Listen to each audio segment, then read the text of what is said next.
Good morning.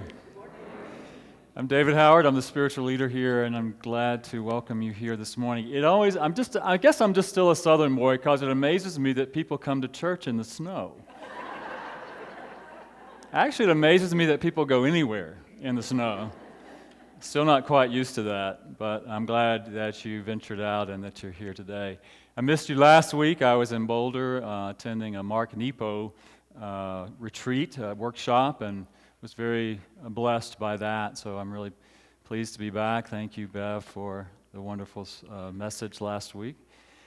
You know, sometimes when you go to workshops, I'll own it for myself, sometimes when I go to workshops, it stirs up stuff for me. A lot of questions come up for me, and so this was no different. Lots of stuff came up. I got to journal a lot and do some questioning for myself and writing, and so it's a great, interesting process. Continues to be. But some of you know this, some of you may not know this, that I'm not yet an ordained Unity minister, that I get to serve here as the spiritual leader, basically because, I don't know why. Why do I get to serve here as a spiritual leader?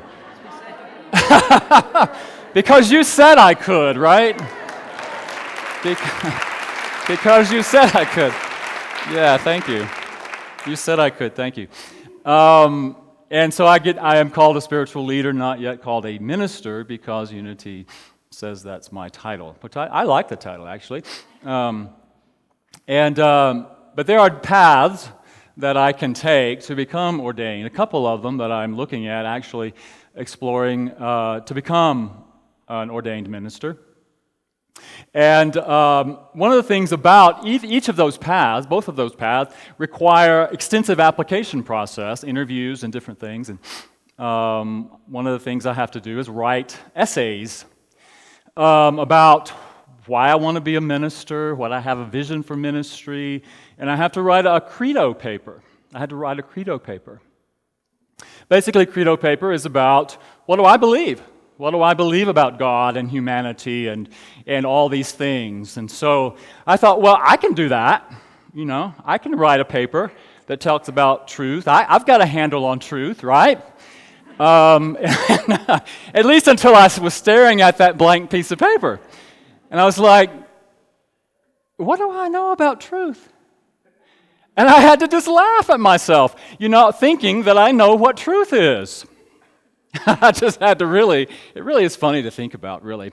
What is truth? And so I recognized that, do I really know what truth is? What do I believe about all this stuff? And what if I write something in my paper that's not in alignment with Unity? Are they going to not let me be ordained?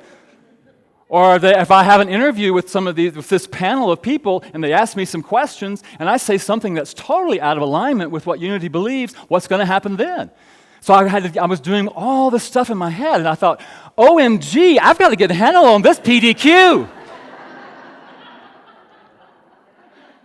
I got to come up with something. So it gave me opportunity to question. What is it that I do believe? And for those of you who might be feeling a little bit nervous right now, I do pretty much believe that everything that Unity teaches is truth. And I believe that the 5 principles of Unity are very clear and concise and very simple. And I believe that living those is not always so simple. I mean, it may be simple, but it's not always easy. Because I believe those principles are more than just simplistic statements. I believe that they are deep and multifaceted. And how do we really believe them? And how do we really live them? And so those are some of the questions that I ponder around that. And I think that that's important. I don't ever claim to know what truth is. But I share this with you because it's given me an opportunity to be with that a little bit. I have written the paper. I don't know that I will publish it, but I have written the paper. It may be on my blog next week, I don't know. I have written the paper. But what is important to me about that and why I want to share that with you is because it helped me to sort of get a little more clarity for myself about some of the things that I value and some of the things that are important to me, and why I do think, for me, that it's important not to ever claim that I have the truth, or for any of us to claim that I know the truth, and the truth that I believe is the truth. Because I believe in many ways that is the beginning of radical fundamentalism, no matter what religion you're talking about. And if we think that New Thought cannot have its own version of radical fundamentalism, then I think we're confused. We're in denial. Because I think some of us do think, oh, well, I know the truth. I know what unity teaches. I know New Thought truth, and that's the truth. And so I'm going to live by that truth. But I think it's important for us to continue to be in the question. Continue to be in the question of what is truth. And have that truth revealed to us, not necessarily from a book that we read or for what somebody else has determined the truth to be, but from our own understanding, have it revealed to us through our own questioning, through our own willingness to determine for ourselves what is our truth. And I believe, too, that for me, not only is it important for me not to claim that I have the truth, the absolute capital T truth, and to be in the question, but it is important to me as I was writing this paper, this credo paper, I found that it was important to me to have something to come back to. Some foundation of my own belief around spirituality. I'm not talking about religion. I'm not talking about dogma. I'm not talking about the rules. I'm talking about, for me, it's a place that for me feels like home, where I can come back to and feel connected and feel nurtured and feel sustained in that. You know, when I was a kid, when I was 4.5 years old, you know it's important when you're 4.5 to say 4.5. Now that I'm 55, I'm going to be 55 until 11:59 p.m. on September 30th, right? But at 4.5, it's important to say I'm 4.5. And so 4.5, our family moved into the house that I pretty much grew up in. And immediately, I made friends with the neighbors that lived in the yard adjacent to us. And friend Janet and I, who were my age, and we went through school, all the way through school together. We became fast friends. And so I would often run down to her house and play, because at 4.5 and even 5, I never went to kindergarten. At that time, kindergarten was just something that was very optional. And so I got to spend 1.5 years just playing with my friend Janet and getting to know her and having fun with her. And so we would make up all these games and we would play different things. But quite often, during my playtime or during the day I was playing, I would run home as fast as I could run home. And I would come up to our sliding glass door. For a 4.5-year-old, a sliding glass door is huge. But I would run up to that sliding glass door and I would open it as much as I could, and I would yell, "Mama! Mama!" And she would call back, "What?" And I would say, "I'm just checking," and then I would run back to play. And so it was important for me to know that she was there. I don't know why, but it was just so important for me when I went out to play that I could know I could come home and that she was there for me. And she was there for me. For much of until I was 15, she was there for me. And it was a home. It was a place that I felt nurtured and loved and safe. And I know that not everybody has that. I know that not everybody has that experience.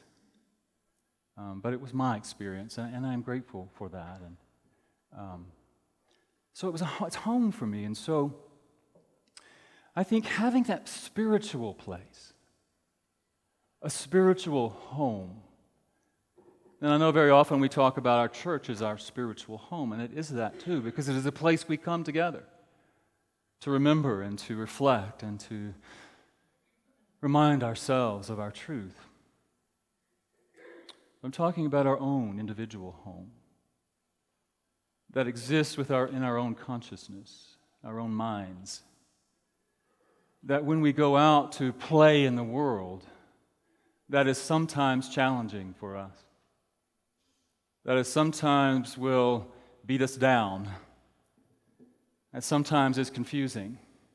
And is sometimes joyous and delightful and beautiful. But through all of that, as we navigate this thing called life out here in the world, I find for me it's important to come home to my own spiritual knowing, my own spiritual truth, if you will. And so for me, and again, I want to say for me, because we all have an opportunity, and I think as Bev talked about this last week, we all have an opportunity to define what that is for us. That what is true for me may not be true for you. But what is true for me and what I come home to, when I'm out in the world, and I can't make sense of any of it. Have you ever been in that place where none of it seems to make a lot of sense? Where we have all these questions about life. Why does this happen? What's going on in the world? You know, some even people even say, why does God let this thing happen? Why does God let this tragedy happen? We try to make sense of things, right? So out in the world, but how can we come home? And so for me, these three aspects of home for me is what I want to share with you this morning. And one is that I believe that there is this something, this ineffable something that many of us call God, that is known by many names. This God, this universe, some people call it universe. Some people call it the quantum field. Some people call it the mind. But for me, it is this something, and I often call it God, this something that connects us all, that is the source of all. Do I understand what that is? Do I have a real grasp on what that is and how it all works? No. But I believe there is something. And that something, I believe, is affected by everything that we do. We're all connected in it. It's a field of energy, if you will. And that everything I do impacts the whole. And everything that you do impacts the whole. Every thought, every action, every word that we speak impacts the whole of that energy field. It's like the butterfly effect. Butterfly flaps its wings in Africa and it creates a tornado somewhere around the world. Why is that important to me when I go out and play in the world? It's important for me to come back to that because it's important to me to determine how I want to be in the world. How do I want to be thinking out there? How do I want to be feeling? How do I want to be speaking? What do I want to be doing? Because it doesn't just affect me. It affects you.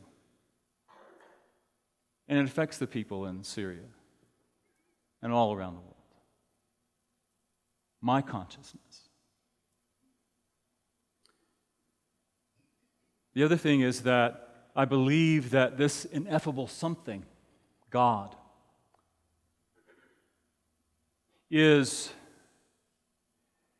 I I hate to use the word benign because it sounds probably not too good, but Albert Einstein had the question, they think the greatest question we can ask is the universe friendly?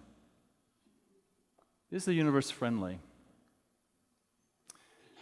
And I think that, again, we each get to determine that. And as he said, we each get to determine that, really. And it depends on our perspective. But what I want to share, what works for me, and this is something I really had to sit with quite a bit. What works for me is that if I think the universe is kind, or if I think the universe is friendly, or if I think God is good, or God is perfect, or just, or whatever, then that leaves open the opposite of that. And all of that is a judgment. And so what I like to say is that God, the universe, the mind, the one field, all of it just is. It just is. And as I observe the universe, as I observe the solar system, I have to believe that within that isness there are principles at work. Principles of order and harmony and balance and beauty and all of those things that we identify. Why is that important to me? Because if I didn't believe there was harmony and order and beauty and all of those things at work in the world, I would probably feel very lost and afraid. Because when things go on in the world that I cannot understand, then I have to come back to there is order, and there is harmony, and there is beauty. Because that is the very nature of life itself. Even if I can't see it in the moment through my human perspective.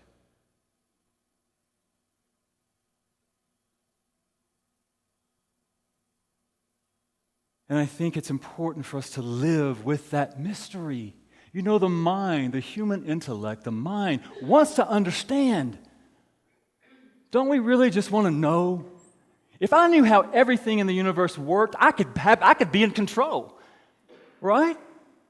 If I could master all of the universal laws, I could do it right, and I could be in control of everything that happens in my life, and I could be happy, and I could be rich, and I could be in the best relationship in the world, and I could just have everything I want if I could just master it all. I don't care how much we know intellectually. As I have said before, you individually, me individually, we are not in control.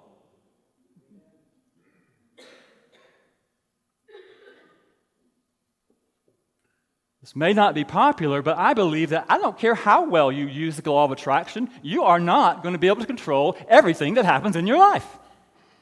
That's my opinion. You can affect it, but we're not in control. But we are in authority. I keep going back to that. And I might be wrong. But I don't believe we're in control, but I do believe we have authority to determine how we're going to respond to what happens in our lives. By the way we think, by the way we feel, all of that. And so trusting that there is an order, there is a harmony, there is beauty, there are these ideals at work, principles at work within this unknowable field. When I say unknowable, I mean intellectually unknowable. I believe it is knowable within our own senses, with our own sensing beingness. So it's important, I think, to know that, to be open to that, be open to the mystery of it all. And then lastly, I think for me, the important piece for me is what I believe that love is the highest emanation of that isness, that allness, that thing that is God. The highest emanation that I can know and that I can experience and that I can express. And I believe when I'm out in the world, playing in the world, that it's important for me to remember that as much as I possibly can.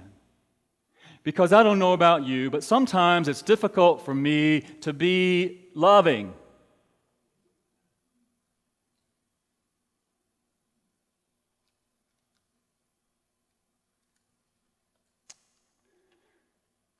Sometimes it is a challenge for us when things happen in our lives, for us to be in touch with love and to speak from love, to think from love, to act from love. Or maybe it's just me. I don't know. But it's important for me to remember that that is my aspiration. Because I believe that is an aspect of the divine self. Love. To be love in the world through caring and compassion, respect, and all of those things that we associate with being loving in the world.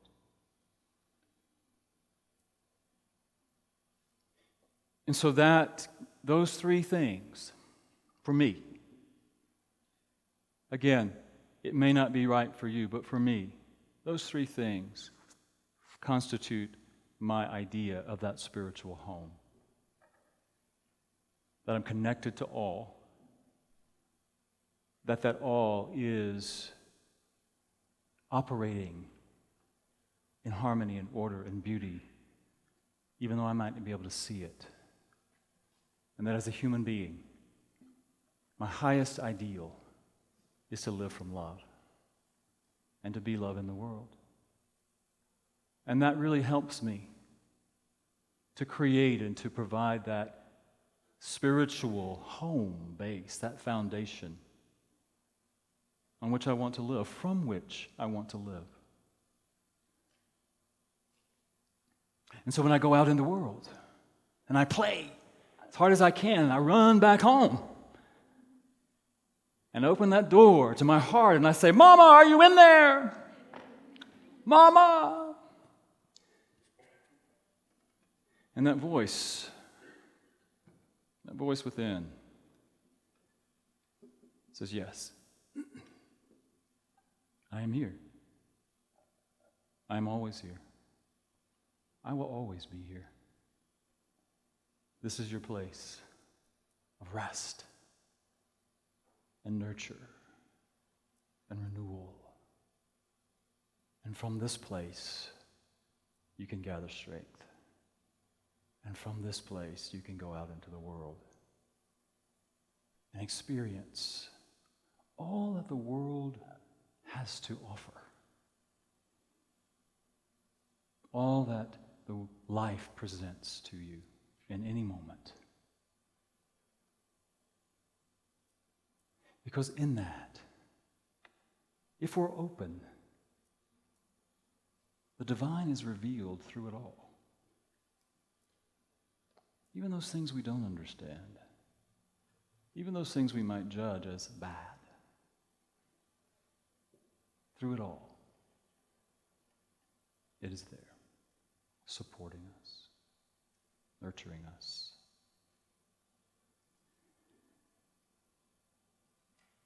And so go out and play. Play in the world.